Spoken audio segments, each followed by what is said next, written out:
नमस्ते दोस्तों, book tuber विशाल channel में आपका फिर से स्वागत है, जहां हम किताबों और आत्म सुधार की दुनिया का पता लगाते हैं। आज हम डेल कार्नेगी की अच्छा बोलने की कला और कामयाबी बुक के चैप्टर में खुद को डालेंगे। तो चलिए शुरू करते हैं। चैप्टर 15, संकेतों से जुड़े सत्य। एक बूढ़े नेत्रहीन व्यक्ति का किरदार निभाते हुए जब व्हाइटफील्ड धीमे से ढलान के पास पहुंचा तो लॉर्ड चेस्टरफील्ड ने चिल्लाते हुए कहा, हे प्रभु, ये तो मरा। Northern Shepherd. दर्शकों के सम्मुख। अभिनय सीखने के लिए किताबी नियमों की नहीं, सामान्य ज्ञान और भावों को ध्यान से समझने की जरूरत होती है। व्यक्ति के भाव अंतर्मन को उजागर करते हैं। ये केवल एक प्रभाव है, मानसिक और भावनात्मक स्थिति को शारीरिक तौर पर व्यक्त करने का एक तरीका। इसको समझने की प्रक्रिया गलत सिरे से शुरू नहीं करनी चाहिए।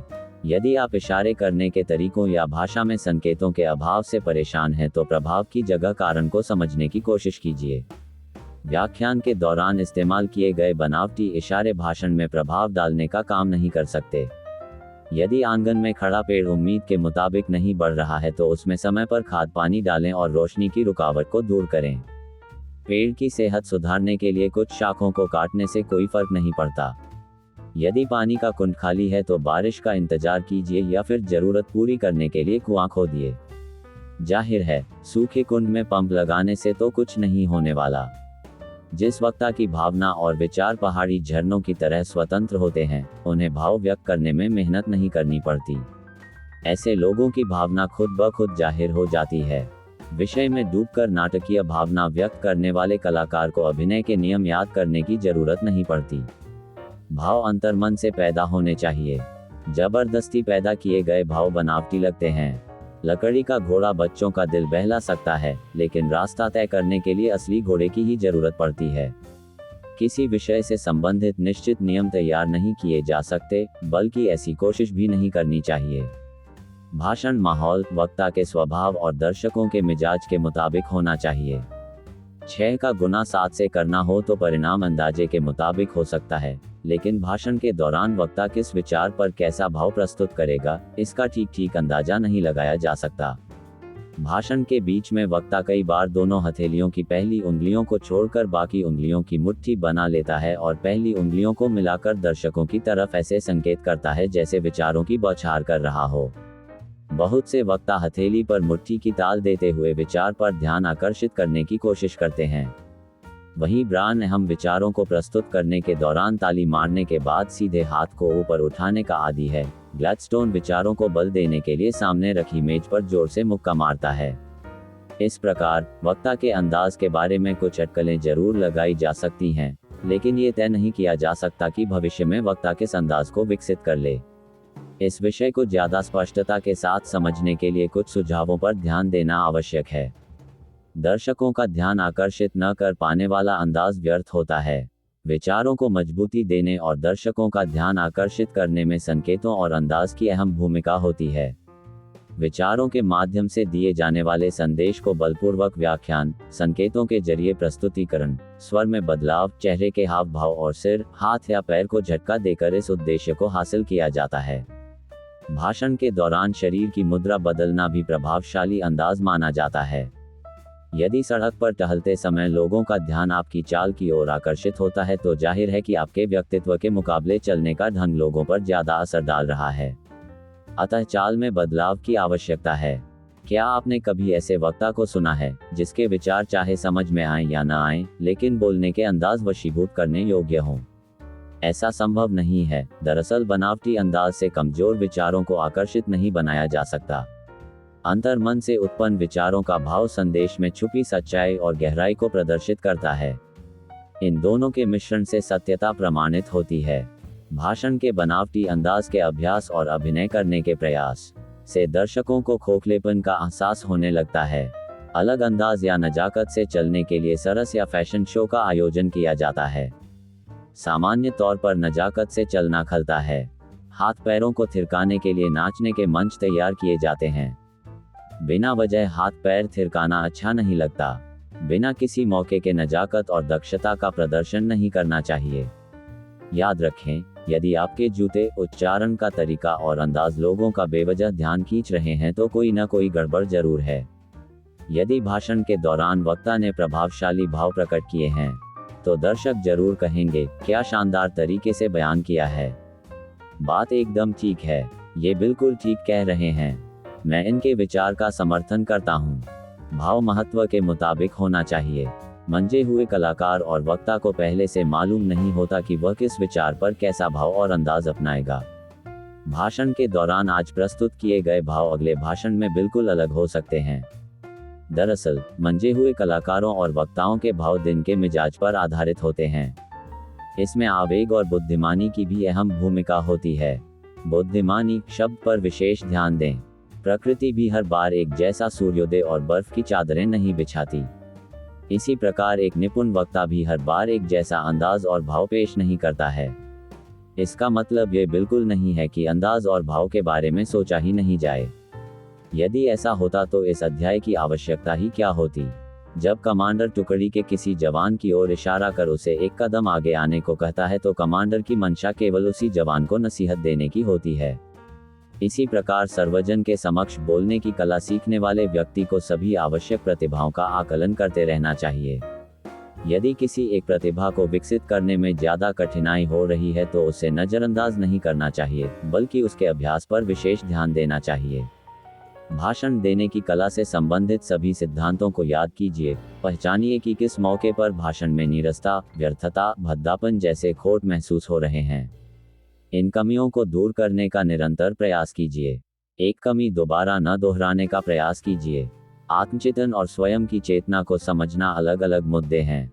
ये वक्ता के विवेक पर आधारित होता है कि भाषण के दौरान स्वाभाविक अंदाज और भाव कैसे विकसित किए जाएं और किस प्रकार अभ्यास के लिए समय निकाला जाए। हर असाधारण कलाकार और वक्ता ध्यान से अनुसरण करता है, सीखता है और अभ्यास करता है, साथ ही भाव में स्वाभाविकता लाने के लिए निरंतर जी तोड़ मेहनत करता है। यह अभ्यास तभी सफल माना जाता है जब अभिनय करते वक्त भाव स्वाभाविक हो जाएं और बोलते वक्त सही उच्चारण के लिए सोचना न पड़े। मंच पर अभिनय करने वाले कलाकार और भाषण देने वाले वक्ता में एक ही भाव को कई तरह से व्यक्त करने का गुण होना चाहिए। दरअसल भावों को व्यक्त करने के भिन्न तरीकों की कोई सीमा नहीं है, इसलिए भाव व्यक्त करने की सूची तैयार करने से अच्छा है स्वाभाविक रूप से भाव पैदा करने की कला का निरंतर अभ्यास किया जाए।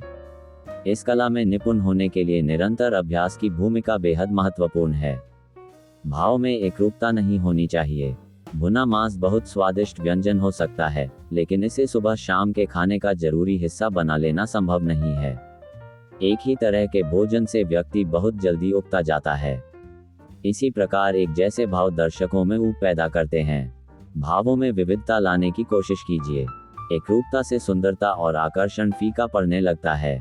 भाषण के बीच की महत्वहीन कड़ी कमजोरी को जन्म देती है। बेचैनी भी एक भाव है। बेचैनी जैसे कई निरर्थक भाव दर्शकों का मुद्दे से ध्यान भटकाने का काम करते हैं। किसी राष्ट्रीय नेता के भाषण के दौरान यदि दरबान खिड़कियां बंद करने लगे तो जाहिर तौर पर उस ओर ध्यान आकर्षित होगा।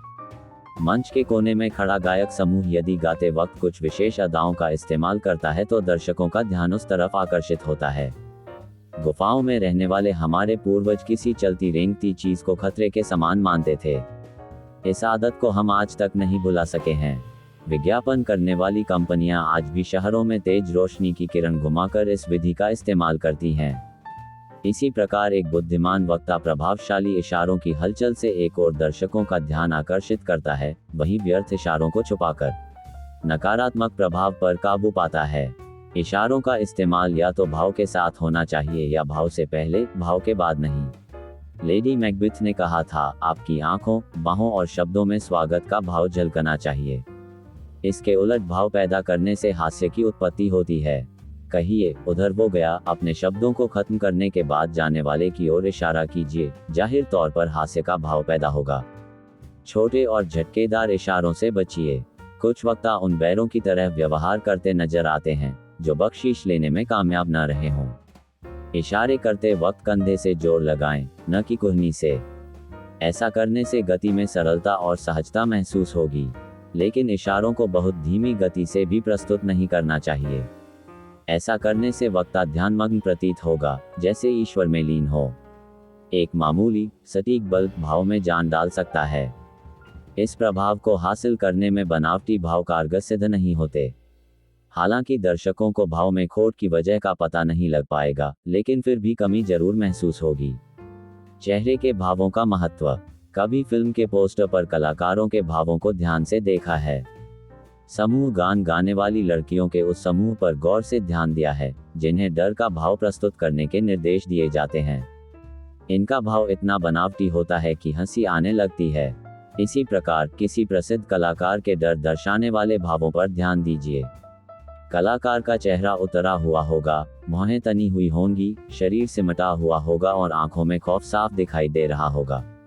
ऐसा अभिनय करते वक्त कलाकार वास्तव में भयभीत होने की कल्पना करता है। चेहरे की मांसपेशियों से उत्पन्न भाव हाथों के इशारों से ज्यादा प्रभावशाली होते हैं। घोड़ागाड़ी दौड़ाने में हाथों का जबरदस्त इस्तेमाल और चीख चिल्लाहट दर्शाने के मुकाबले उदासी से भरा भाव दर्शाना ज्यादा मुश्किल होता है। आंखों को दिल का रोशनदान माना जाता है। आंखों की चमक के साथ विचारों को भी चमक मिलती है। जरूरत से ज्यादा इशारों का इस्तेमाल न करें। हकीकत है कि जीवन के उदास लम्हों में इशारों का खास इस्तेमाल नहीं किया जाता है। मृत्यु के बाद शोक सभा में मिलने वाले करीबियों, संबंधियों और दोस्तों से बिना किसी भाव के मिला जाता है। ऐसे मौकों पर हाथ मिलाना, गले लगना और उत्साह दिखाना अच्छा नहीं लगता। ऐसे मौकों पर व्यक्ति शांत एवं विचारों में खोया प्रतीत होता है। जोर से हाथ झटकने और चिल्लाने वाले व्यक्ति से डरने की जरूरत नहीं है। लेकिन याद रखें, गुस्से से लाल आंख और दमकते चेहरे वाला गंभीर व्यक्ति एक ही बार में ढेर कर सकता है। बात का बतंगड़ बनाने में कोई आकर्षण नहीं होता। इन प्राकृतिक सिद्धांतों पर ध्यान दें और अभ्यास करें। शारीरिक मुद्रा। दर्शकों के समक्ष वक्ता का शारीरिक अंदाज हाव भाव से प्रस्तुत किया जाता है। हाव भाव की कला का वास्ता किताबी नियमों से नहीं, बल्कि भाषण के स्वभाव और मौके की नजाकत से होता है। सभासद ला फॉलिट पैर के अगले हिस्से के बल 3 घंटों तक खड़े रहे, फिर थोड़ा सा झुककर बालों में हाथ फिराते हुए संगठन की जोर जोर से भर्त्सना करने लगे। ये बेहद प्रभावशाली अंदाज था, लेकिन यदि इस अंदाज का इस्तेमाल सड़क बनाने वाली नई मशीन की तारीफ में किया जाए तो यकीनन बेहद भद्दा लगेगा। भड़काऊ और आक्रामक बात कहते वक्त भाव जटिल हो जाते हैं, मुट्ठी भिंच जाती है और शरीर का भार किसी एक पैर पर पहुंच जाता है। किसी ज्वलंत राजनीतिक वाद विवाद में या सड़क पर झड़प के दौरान व्यक्ति इस ओर ध्यान नहीं देता कि शरीर का भार कौन से पैर पर है। शांत व सहज संदेश देते समय आमतौर पर शरीर का भार पिछले पैर पर होता है, लेकिन इसकी परवाह नहीं करनी चाहिए, न ही ध्यान देना चाहिए। ये स्वाभाविक हरकत है। भाषण देते वक्त सैनिक की तरह एडियों को आसपास रखकर सावधान की मुद्रा में खड़ा नहीं होना चाहिए। वहीं ट्रैफिक हवलदार की तरह पैर फैलाकर भी खड़ा होना अच्छा नहीं लगता। खड़े होने का अंदाज स्वाभाविक और सामान्य होना चाहिए। यहाँ एक सावधानी बरतने की जरूरत है। हमने आपको सलाह दी है कि भाषण देते वक्त मुद्रा और अंदाज स्वाभाविक होना चाहिए, लेकिन इसका मतलब यह नहीं है कि खुद का अंदाज विकसित करने पर ध्यान ही न दिया जाए और अभ्यास की महत्ता को नजरअंदाज किया जाए। मजबूत मांसपेशियों वाले हाथ को हल्की कसरतों से लचीला बनाया जा सकता है। शरीर में लचीलेपन से सहज अंदाज विकसित होता है, जबकि जटिल शरीर कड़े व्यक्तित्व का एहसास कराता है। धंसे हुए सहने वाला व्यक्ति कमजोर नजर आता है। इसके विपरीत सुडौल कंधे, बाहर की ओर उभरा सीना और तनी गर्दन वाला व्यक्ति आकर्षक महसूस होता है। इस प्रकार स्वस्थ शरीर, आत्मविश्वास और लचीलापन प्रभावशाली अंदाज के आधार होते हैं। इन गुणों से भाषण में विविधता आती है और विविधता के बिना भाषण को प्रभावशाली नहीं बनाया जा सकता। अब्राहम लिंकन जैसा बड़ा और भद्दा शरीर होने के बावजूद भाषण की कला के शिखर पर पहुंचने वाला वक्ता मामूली इंसान नहीं हो सकता। केवल शुद्ध आत्मा और साफ विचारों वाला व्यक्ति ही इस मुकाम पर पहुंच सकता है। ऐसे कई अपवाद हर क्षेत्र में देखने को मिल जाते हैं।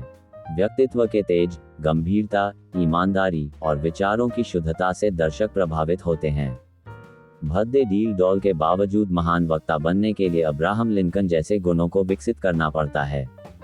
दर्शकों के समक्ष प्रभावशाली तरीके से पेश आने का अंदाज सीखने के लिए शीशे के सामने खड़े होकर अभ्यास करें, लेकिन इस अभ्यास को एक सीमा तक ही करना चाहिए। चाल में भद्देपन को दूर करने के लिए शीशे के सामने चलकर देखें और कमी को दूर करने की कोशिश करें। मंच पर उसी सामान्य अंदाज से पेश आएं, जैसे घर आए मेहमानों के साथ आया जाता है। यदि आपकी शारीरिक रचना प्रभावशाली नहीं है तो नृत्य का अभ्यास कीजिए, व्यायाम कीजिए और बेहतर अंदाज की कल्पना कीजिए। एक ही मुद्रा में ज्यादा देर तक खड़ा नहीं रहना चाहिए। महान विचार के साथ शरीर की मुद्रा में भी बदलाव करना चाहिए। भाषण देते वक्त तनाव मुक्त रहना चाहिए। अंदाज विकसित करने का कोई नियम नहीं है। इसे निजी पसंद और स्वाद के मुताबिक विकसित करना चाहिए। मंच पर भूल जाएं कि आपके हाथ भी हैं। इनका इस्तेमाल केवल जरूरत के वक्त करें, लेकिन प्रभावशाली ढंग से। निस्संदेह, भाषण देते वक्त कुछ समय के लिए हाथों को पीछे की ओर मोड़कर जोड़ लेने या सीने पर रखकर जोड़ लेने से खास फर्क नहीं पड़ता। भाषण में सबसे ज्यादा महत्व विचारों का होता है। हाथ और पैरों की स्थिति से कुछ खास फर्क नहीं पड़ता। पिछले अभ्यास को एक बार फिर दोहराते हैं। अभ्यास के महत्व को नजरअंदाज न करें। आपका अंदाज और भाव स्वाभाविक होना चाहिए, चाहे अंदाज खुद को गलत ही क्यों न लगे। अंदाज कितना भी अप्राकृतिक क्यों न हो, अभ्यास के जरिए सुधारा जा सकता है। अंदाज विकसित किए बिना आकलन नहीं किया जा सकता। झिझक दूर कीजिए, अंदाज विकसित कीजिए और अभ्यास के जरिए कमियों को सुधारिए। महान कलाकारों और वक्ताओं के अंदाज का अध्ययन कीजिए। प्रकृति के व्यवहार और प्राकृतिक घटनाओं पर ध्यान दीजिए। पेड़ की पत्तियां हवा के हल्के से झोंके से भी हिलने लगती हैं। इसी प्रकार चेहरे की मांसपेशियां और आंखों की चमक में भाव के साथ बदलाव लाने का अभ्यास कीजिए। एमरसन ने कहा है, मैं जिस व्यक्ति से मिलता हूं, वह मुझे खुद से ज्यादा महान नजर आता है। इसीलिए मैं उनसे कुछ सीख पाता हूं। अतः अपनी आंखें सदा खुली रखनी चाहिए। एमरसन के अनुसार हमारी आंखें सौंदर्य में डूबी रहती हैं, लेकिन इनमें दूरदर्शिता की कमी होती है। इस पुस्तक को एक तरफ रख दीजिए, बाहर निकलिए और किसी बच्चे को मां से खाना मांगते हुए देखिए। लोगों को सड़क पर झगड़ते देखिए, गतिमान जीवन को करीब से समझिए। क्या आप जानते हैं कि जीत का भाव कैसा होता है? चुनाव में जीत के बाद हाथ उठाते नेताओं की विजयी मुद्रा को गौर से देखिए। क्या आपने लोगों को भीख मांगते देखा है? भीख मांगते लोगों का संयुक्त चित्र लीजिए और उसका गौर से अध्ययन कीजिए। लोग भीख मांगते, उधार लेते और झूठ बोलते वक्त कैसे भाव प्रस्तुत करते हैं। इन भावों का ध्यान से अध्ययन कीजिए और अभ्यास के द्वारा स्वभाव में शामिल करने की कोशिश कीजिए। अपने समय का सबसे अच्छा इस्तेमाल करें। कुकू FM एप्लीकेशन पर अनगिनत ऑडियो बुक्स, दिलचस्प कहानियां और अधिक का आनंद लें। प्रीमियम सब्सक्रिप्शन पर एक्सक्लूसिव 50% छूट प्राप्त करने के लिए कोड FMRMT85 का उपयोग करें। आपको कुकू FM प्रीमियम लेने के लिए लिंक मैंने वीडियो के डिस्क्रिप्शन में दिया है। डेल कार्नेगी द्वारा लिखित अच्छा बोलने की कला और कामयाबी बुक का चैप्टर पर आज के वीडियो के लिए बस इतना ही। यदि आपको ये जानकारी मूल्यवान लगी है, तो अधिक जानकारीपूर्ण सामग्री के लिए बुक ट्यूबर विशाल को लाइक, शेयर और सब्सक्राइब करना न भूलें। अगली बार तक पढ़ने और अपने संचार कौशल में सुधार करने का आनंद लें। धन्यवाद।